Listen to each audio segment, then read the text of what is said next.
Marso 3 ng kasalukuyang taon nang sumabog ang balitang pagpanaw ng batikan at nirerespetong aktres sa mundo ng Philippine showbiz na si Miss Jacqueline Jose ay kinalungkot ng lahat. Marami pa rin ang hindi makapaniwala sapagkat biglaan ang mga pangyayari at hindi nga ito nabalita ang may iniindang karamdaman. Bago pa nga ito pumanaw ay napapanood pa ito sa sikat na palabas sa telebisyon na pinapanood tuwing gabi ang versyon ni Coco Martin, ang palabas na Batang Quiapo. Nahango naman sa pelikulang pinagbidahan noon ng Nag-iisang The King ang namayapa na ding si FPJ Fernando Poe Jr. Dahil nga sa pagkamatay ni Miss Jacqueline Jose, hindi maiwasang magtanong ng ilang mga netizens kung gaano na nga ba kayaman si Miss Jacqueline Jose bago pa man ito pumanaw at kanino ito maipamamana. Hindi lingid sa kaalaman ng karamihan na bata pa ito nang magsimulang lumabas at napapanood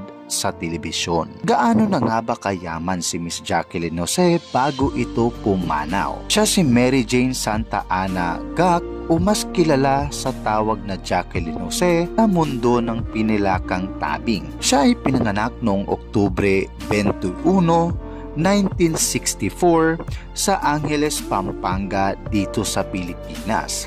Siya ay pangalawa sa 6 na magkakapatid kasama si Miss Veronica Jones na isa ding aktres noong dekada 70 hanggang 80. Ang kanilang ina ay si Rosalinda Santa Ana na isa ring zarzuela actress. Ang kanyang ama naman ay isang American-German na naging serviceman sa Clark Air Base. Ang mga magulang ay naghiwalay noong si Jacqueline 4 na taong gulang pa lamang. Dahil napakahusay ni Miss Jacqueline Jose sa mundo ng showbiz, sa lakas ng dating ng kanyang mga mata, kahit mapakontrabida, siya ay nakakatanggap ng maraming mga parangal pati na rin sa kanyang mga soap opera. Kabilang ang Gawad Urian, Luna Awards, FAMAS Award at nanominad din sa Asian Film Award.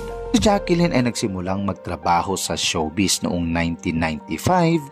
Siya ay nakagawa ng kanyang unang debut television appearance sa ABS-CBN. Siya ang gumanap bilang si Esther Lagrimas sa hit series na Familia Zaragoza noong 1995 hanggang 1996. Mula 1997 hanggang 1999 naman siya ay gumanap sa role bilang si Magda, original 1997 series na Mula sa Puso. Gugumawa ng kanyang unang appearance sa Maalaala Mo Kaya. Mula 1999 hanggang 2000, si Jacqueline ay gumanap bilang si Elena Diogracia sa TV series na Loves Ko Si Babes. Tapos nga ng 2 taon na walang ginawa sa television business, sumipat si Jacqueline sa GMA Network.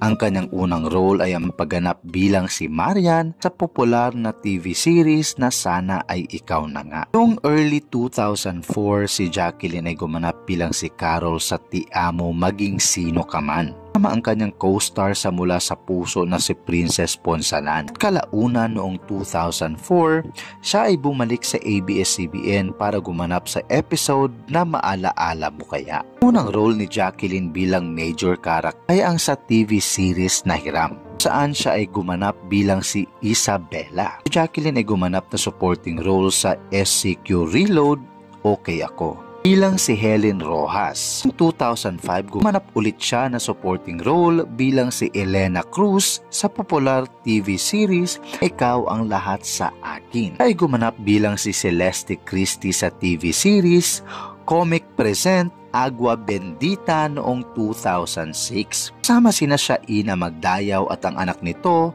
na si Andy Eigenman kung saan bida sa palabas. Sumunod na main role ni Jacqueline Jose ay ang pagganap niya bilang si Darlene Fernandez sa 2007 show Siniserye Presents na May Minamahal. Kalaunan noong 2007, nagawa niya ang kanyang debut appearance sa fantasy anthology TV series na Love Spell. Noong 2008 hanggang 2009 ay gumanap siya sa kanyang unang role bilang isang kontrabida sa TV series na Diyosa. Gumanap bilang si Mariang Magayon. Noong 2009, si Jacqueline ay bumalik sa GMA Network na naman gumanap bilang main character sa television series na Zorro bilang si Doña Pilhais. Noong 2010 naman, si Jacqueline ay naging cast sa kanyang pangatlong role bilang kontrabida. Noong 2013, nagawa ni Jacqueline Jose ang kanyang TV appearance sa The Riza May Show.